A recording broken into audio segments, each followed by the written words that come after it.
What advice would you give a guy who just turned 21 and considers himself a failure?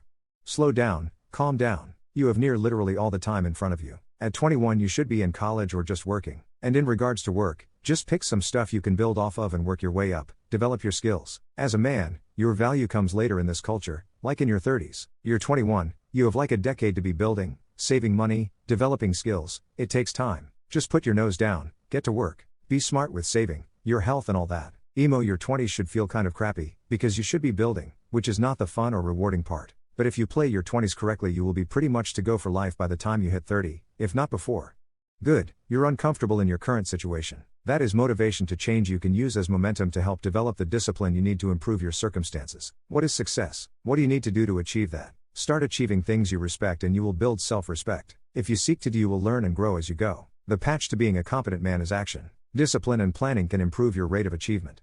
Reframe your perspective. At 21 you've, probably, had 3 years of being an adult. You've just taken the guardrails off, you're gonna get a few gutter. At first, if you are not satisfied with your accomplishments then write out 1 to 3 things you want to accomplish. Make a plan to achieve those goals, then follow through. If you've failed at things then treat them as lessons learned. Try to be grateful you learned them and are in a position to be better than you were before. If you're lonely or depressed, get support from either friends, family, or a therapist. There's free resources out there. Good luck, brother.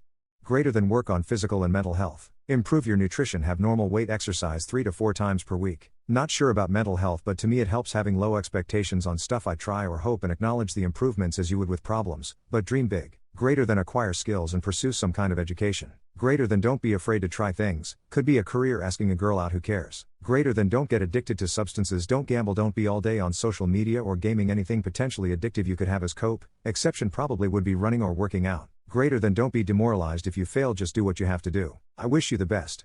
Men that stayed with their long-term partner even with doubts.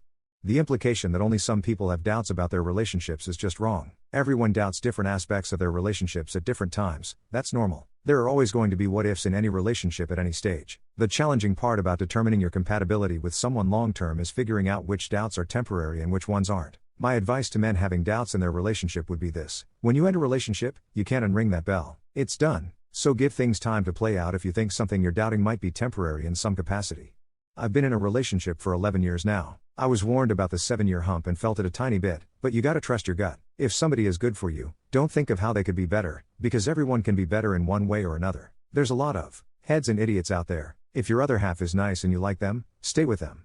I did. It didn't end well. She left me, came back, left again, and tried to come back again. I was trying to talk myself into the relationship for a long time, like shopping for rings because the timing felt appropriate, things like that. I made up stories to rationalize the uncomfortable truths. After meeting my wife, it blows my mind how I thought at one time that my relationship with my ex had any promise at all. There's just no comparison.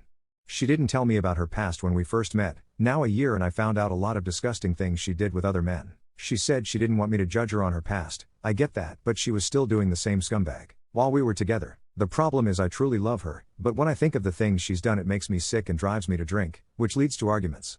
I'm right now in the beginning of one of those. A bit doubtful right now, but I'm sticking with it to see if the part I'm doubtful about will improve over time. But I'm not in the long-term state yet. It has only been about 3 months since we started talking and 2.5 months since we first met. I think it's normal for almost everyone to have some doubts or a grass is greener mentality. The truck is slowing down enough to think those doubts through clearly, and find which ones are really character flaws of your partner versus your own insecurities. I'm very happy to be with my partner of 5 years still, despite numerous rocky points. If you have that core of trust and care established with someone already, it's worth a lot. What are some of the most wholesome moments in your life? I can't think of many, but I'll mention one that happened recently. My husband spent over 26 hours of game time to get me a shiny version of my favorite Pokemon.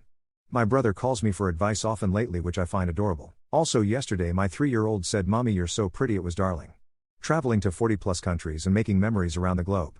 When I was student teaching, one little boy gave me flowers on my last day and said he wished I could be his teacher forever. The first time my boyfriend told me that he loves me, I feel happy and warm just thinking about it. My cat flopping down then meowing at me for scritches. A guy came up to me in a grocery store to ask where I got my coat because his girlfriend had mentioned wanting one like it and he wanted to surprise her with one. It was so charming. 1. My school teacher that actually became an inspiration and a role model for me in many senses, that I respect and have a lot of affection for, told me when I came to visit couple of years after my graduation that I was her best student and she thought the whole career of hers was worth it because she got to teach me. 2.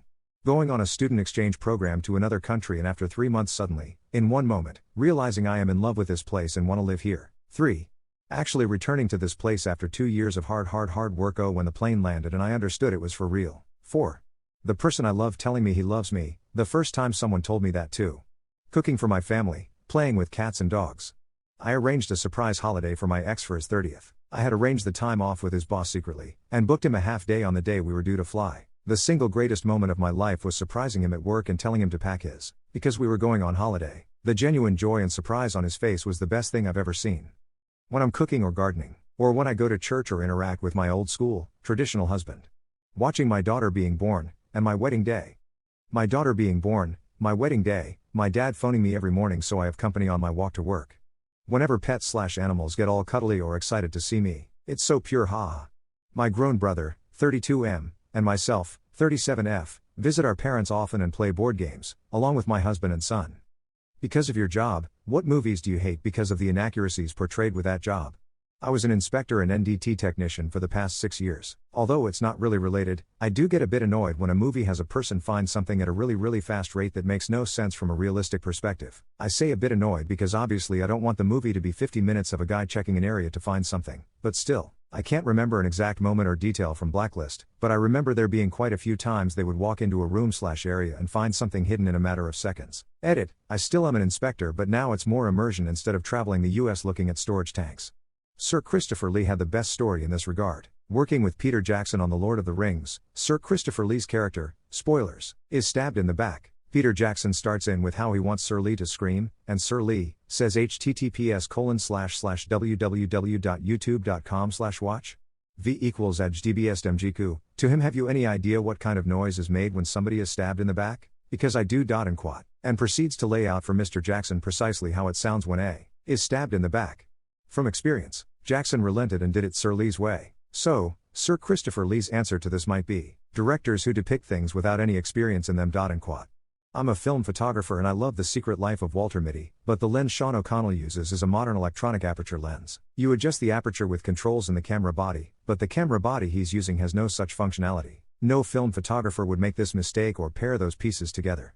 Not movies particularly, but I'm a CO and anything regarding prisons is a little cringe. I've been an officer for about 5 years and, not saying I don't like the shows BC I do, but there are tons of inaccuracies. Orange is the Black, Oz, Prison Break and even the new Netflix show Inside Man. So much of that stuff would never happen. Still enjoy the shows though, as the fiction that they are, but I still feel the need to tell my girlfriend that's BS.